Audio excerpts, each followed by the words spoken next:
अस्सलामुअलैकुम नाजरीन, JJTV के प्लेटफॉर्म से मैं हूं सुल्तान और आप देख रहे हैं मेरा डिजिटल चैनल।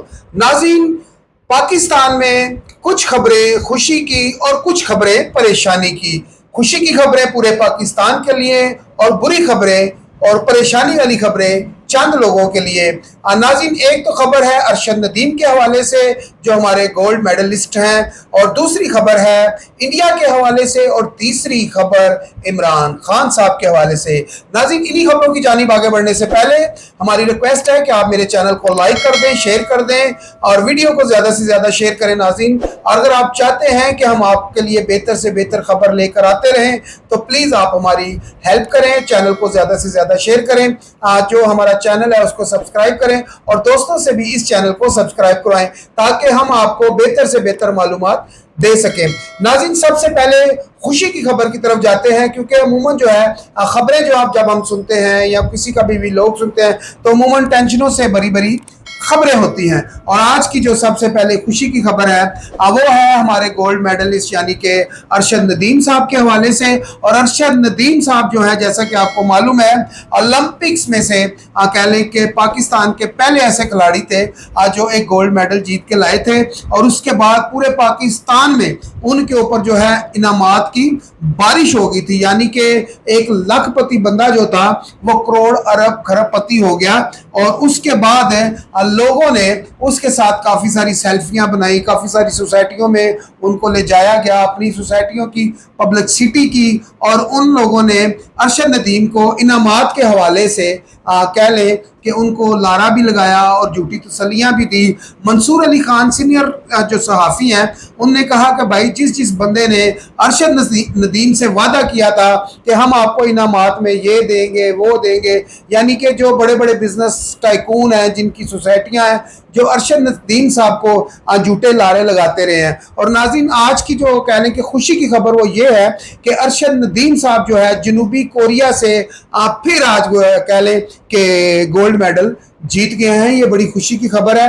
नाज़रीन, जैसा कि आपको मालूम है कि अरशद नदीम साहब जो है जिस गेम के प्लेयर हैं वो, जैसा कि आपने देखा होगा, एक नेज़ा उठाते हैं और वो मारते हैं। और नेज़ा जो अब उनने आज पहला जो थ्रो मारी थी वो थी 75.64 की थी उनकी पहली थ्रो, और दूसरी थ्रो थी उनकी 76.82 से, और तीसरी थ्रो थी उनकी 85.5, और चौथी थ्रो थी उनकी 83.99, और जो आखिरी उन्होंने थ्रो मारी वो थी 8.40। और नाज़रीन, इसी के साथ कह लें कि जो अरशद शरीफ थे वो गोल्ड मेडल जीत चुके हैं। और इंडिया को नाज़रीन, जैसा कि आपको मालूम है कि चंद ही रोज़ पहले, चंद ही दिन पहले, आज 31 मई है और 10 मई को, 9 मई को, 8 मई को कह लें कि जो पाकिस्तान ने कह लें कि उनको कह लें कि क्या कहना चाहिए मुझे कि वो शर्मिंदगी का बाइस बन चुका है। इंडिया ने जंग तो छेड़ी पाकिस्तान के साथ, लेकिन जलील रुसवा हो गया इंडिया पूरे पाकिस्तान यानी कि पूरी दुनिया में। आज भी कह लें कि उसकी तरफ भी जाते हैं इंडिया की खबर के हवाले से, यानी कि इंडिया को नाको चने पाकिस्तान ने चनवा दिए। पाकिस्तान की जो फजाइया कह लें जो हमारी एयरफोर्स है उनने इनके जो जहाज गिराए, इनको जो मार मारी, और इनके जो ब्रिगेड और ऐसे जो इनके काफ़ी सारे सिस्टम थे वो हैक किए, और इनको कह लें इंडिया को यानी कि 2025 में कह लें कि जो हमारी आर्मी है उसने नाको चने इनको चलवाए। और कह लें कि ये जो इंडिया है अब इसको मुंह की खानी पड़ रही है। अब इंडिया को मुंह छुपाने के लिए जगह नहीं मिल रही कि वो मुंह कहाँ पर छुपाए। तो ना आज जनूबी कोरिया से गोल्ड मेडल जीते हैं और उसमें इंडिया के हिस्से में आया है कह लें कि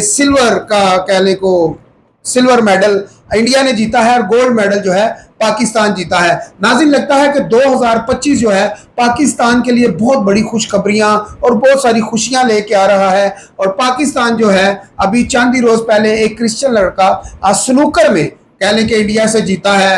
अब जो है कि अरशद नदीम जो है ये गोल्ड मेडल जीत चुका है और इंडिया सिल्वर मेडल लेके अपने घर चला गया है। और अरशद नदीम जो है वो जल्द से जल्द गोल्ड मेडल जो है पाकिस्तान लेकर आएंगे। और अरशद शरीफ के ऊपर जैसा कि आपको मालूम है, ओलंपिक से जब वो जीत के आए थे तो उनके ऊपर अरबों खरबों रुपए की इनामात की बारिश हुई। मरियम नवाज साहबा उनके घर गई, यानी कि सीएम उनके घर चल के गई, उनको गाड़ी गिफ्ट किया और उन्हें जो थ्रो मारी थी वही नंबर उनकी गाड़ी को भी लगवा के दिया।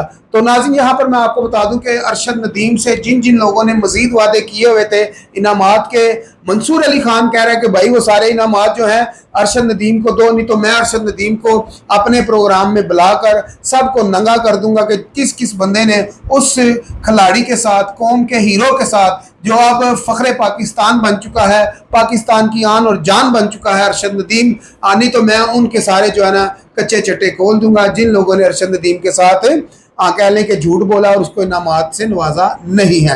नाज़रीन, दूसरी खबर भी इसी के साथ मिलती जुलती है, वो है इंडिया के हवाले से। जिस तरह हमारे आर्मी चीफ हैं, ठीक है जी, सैयद आसम मुनीर साहब, इसी तरह कह लें कि जो जर्नल हैं इंडिया के, आज उनको एक सहाफ़ी ने सवाल किया कि आपके जहाज़ गिरे कितने।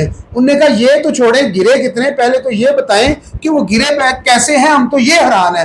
तो भाई मेरे, जैसे भी गिरे हैं ये पाकिस्तान ने गिराए हैं और पाकिस्तान के जो फौजी हैं, पाकिस्तान की जो आर्मी है, जो पाकिस्तान के जवान हैं, जैसा कि आपको मालूम होगा 71 की जंग में, 65 की जंग में, ये वही जवान है, वही आर्मी है जो अपने पेट पे बम बांध के और अपने कहले पेट के ऊपर बम बांध के तो उन टैंकरों के नीचे घुस गए थे जो इंडिया के टैंक उड़ा दिए थे पाकिस्तानी फौज ने।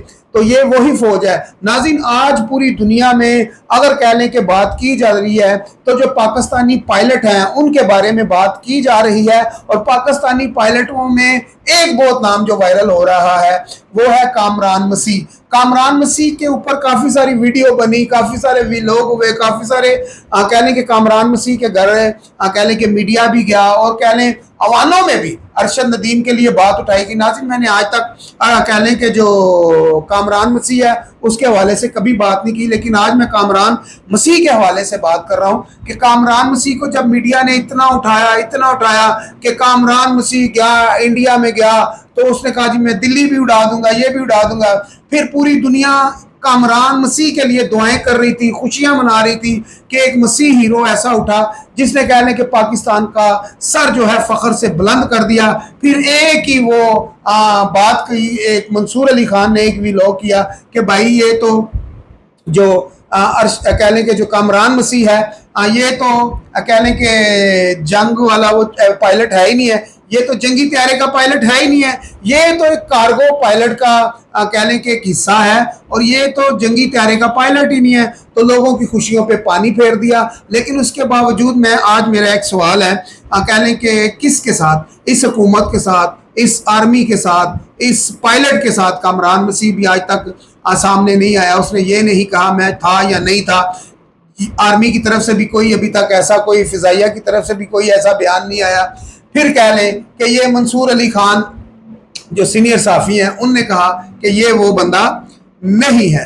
तो नाज़रीन, बहरहाल आज इंडिया जो नहीं मान रहा था कि हमारे जो त्यारे हैं वो गिरे हैं, जंगी त्यारे हम पाकिस्तान ने गिराए हैं, लेकिन आज इंडिया मान गया है। इंडिया का जो जर्नल है उसने कबूल कर लिया है कि हमारे जो त्यारे हैं वो 6 गिरे हैं। 6 तो अभी भी नहीं वो मान रहे, 5 मान रहे हैं। चलो माने तो सही ना, पहले तो वो मान ही रहे थे कि हमारे जो त्यारे हैं वो गिरे हैं, लेकिन आज वो मान गया कि हमारे कह लें कि जो 6 त्यारे हैं वो गिर गए हैं, यानी कि वो 5 मानते हैं, हम कहते हैं हमने 6 गिराए हैं।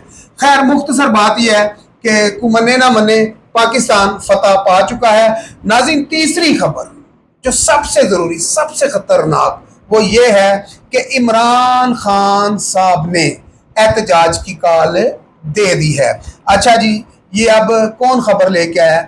ये खबर लेके आए जी अली ज़फ़र साहब। अली ज़फ़र साहब, ब्रिस्टर अली ज़फ़र साहब की आज इमरान खान साहब से अडयाला जेल में मुलाकात होती है और ये कहा जाता है ब्रिस्टर ज़फ़र अली खान की जानिब से, उनने कहा कि जो इमरान खान साहब है उनने कहा है कि अब जो एहतजाज का दायरा है वो वसी कर दिया जाए कि पूरे पाकिस्तान में एहतजाज किया जाएगा। जो शख्स जहां जहां पर भी है वहां वहां पर बैठ जाए, अपने अपने शहर में बैठ जाए, अपने अपनी कंट्री में, यानी कंट्री से मराद अपने अपने, यानी कि जिस तरह लाहौर वाले लाहौर में बैठ जाए, गुजरा वाले में बैठ जाए, पिंडी वाले पिंडी में बैठ जाए, पेशावर वाले पेशावर में बैठ जाए। पेशावर में तो नाज़रीन जैसा कि आपको मालूम है उनको कोई उठाएगा भी नहीं, क्योंकि KPK में जो हुकूमत है वो इमरान खान साहब की है और वहां से उनको कोई उठा भी नहीं सकता। लेकिन अब अफसोस की बात यह है कि जब ऐसी इमरान खान साहब जो है अगर वो तहरीक चलाते हैं जेल में बैठ के, तो हुकूमत क्या करेगी? वो तहरीक चलने देगी? अभी तो हुकूमत जो है बड़ी खुश है, अभी तो वो खुशियों के शादाने बजा रही है, अभी तो वो कह लें कि बाजे और गाजों के साथ जिधर जाते हैं उनकी बड़ी कह लें कि गुड्डी चढ़ी हुई है। जनाब शहबाज शरीफ साहब बड़े खुश हैं, उनकी कैबिनेट जो है वो बहुत खुश है कि हम तो बहुत बड़ी जंग जीते हैं। शहबाज शरीफ साहब की तो अभी दावतें नहीं खत्म हो रही, वो मुख्तलिफ कंट्रियों में जा रहे हैं, मुख्तलिफ वज़ीर आज़मों से मिल रहे हैं, सदर जो हैं उनको मिल रहे हैं कि शुक्रिया भाई आपने हमारा, अभी तो शुक्रिया वाली बातें चल रही हैं, तो आप ये तहरीक चलाकर लोगों को क्यों परेशान करना चाह रहे हैं? इस तारीख में नाज़रीन मैं आपको बता दूं, जिस दिन रावलपिंडी में हनीफ अब्बासी साहब ने एक रैली का इनेकाद किया जिसमें बैरिस्टर दानियाल साहब थे, ज़ियाउल्लाह शाह थे, यानी कि हनीफ अब्बासी साहब हो गए और मेरा ख्याल है राजा हनीफ एडवोकेट साहब थे, ये दीगर जो लोग थे ने एक बहुत बड़ी रैली निकाली। और उस रैली में इमरान खान साहब, मैं आपको बता दूं कि उसमें PTI के भी लोग थे, उनके मैंने इंटरव्यू भी किए, चंद लोगों के मैंने इंटरव्यू चलाए और उन्होंने फिर मुझे माजरत के साथ उन्होंने कहा जी आप हमारा जो आपने इंटरव्यू किया इसको डिलीट कर दें, तो हमें पार्टी की तरफ से काफ़ी प्रेशर है। तो फिर मैंने वो इंटरव्यू डिलीट भी कर दिया। नाज़रीन यहाँ पर मैं आपको बता दूं कि अभी जो इमरान खान साहब जेल में बैठ के तहरीक चलाएंगे, तो क्या जो हमारी हुकूमत है, हमारा जो इस वक्त की रियासत है, क्या वो इमरान खान साहब के मैसेज बाहर आने देगी? क्या इमरान खान साहब के मैसेज बाहर आ सकते हैं जेल से? वो मुलाकातें बंद कर देंगे, इमरान खान की मुलाकात बंद हो जाएगी। मुझे तो लगता है कि बैरिस्टर अली जफर साहब ने जो ये शुर्री छोड़ी है, ये तो मुझे लगता है इमरान खान साहब को फंसाने के लिए की गई है। फिर सबसे बड़ा फैक्ट देखें, अभी जो है कि पूरा पाकिस्तान जो है कहने के इस वक्त की हुकूमत के साथ खड़ा है। आने वाले दिनों में क्योंकि वो भी जंग जीते हैं और अगर अवाम निकलती भी है तो गर्मी बहुत है, और गर्मी में कैसे अवाम निकालेगा कह लें कि जो इमरान खान साहब के लोग हैं। अभी चंद ही रोज पहले उन बेचारों ने इतनी इस्लामाबाद में मार खाई और कह लें कि जो उनके साथ मेन क़यादत कोई भी नहीं खड़ी थी, अवाम रुलती रही सड़कों पे, मार खाती रही अवाम, लेकिन उनकी दादरसी करने वाला कोई भी नहीं था। ये ब्लू एरिया के मनाजर हैं। और आज मैं आपको बता दूं कि आज फिर कौन निकलेगा इमरान खान के लिए जब कोई मेन क़यादत उनके साथ खड़ी नहीं होती। पंजाब की अगर बात करते हैं तो पंजाब की जितनी भी सीनियर क़यादत है उनकी आपस में फूट पड़ी हुई है, उनकी कहने के अभी तक आपस में नहीं बन रही। KPK की बात करें तो उनकी आपस में नहीं बन रही। 2 दिन पहले मैंने एक व्लॉग किया था तो मैंने उसमें यह कहा था कि आज क्या हुआ ऐसा कि जब जिस दिन इमरान खान साहब का केस लगाने गए इस्लामाबाद हाई कोर्ट में, बैरिस्टर गौहर थे, अलीमा खान साहबा थी, अली मीन गंडापुर थे, इनकी आपस में नहीं बन रही थी, लेकिन उस दिन ये सारे इकट्ठे हो गए। लेकिन अब मसला ये है इस तारीख को कौन चलाएगा, ये तो आने वाला वक्त बताएगा। ये जो इमरान खान साहब कह रहे हैं मैं डाला जेल में बैठ के इस तारीख को चलाऊंगा, ये तारीख कामयाब होती है नहीं होती, ये तो आने वाला वक्त बताएगा। लिहाजा हमारे लिए बेहतर यह है कि हम अपने मुल्क के लिए, अपने पाकिस्तान के लिए दुआ गो रहे कि या अल्लाह इस मुल्क को कायम और दायम रखना, इसके ऊपर किसी तरह की परेशानी, किसी तरफ की भी आंच ना आए। इसी के साथ अपने भाई सुल्तान को इजाजत दीजिए, मिलते हैं अगली वीडियो में। अल्लाह हाफिज।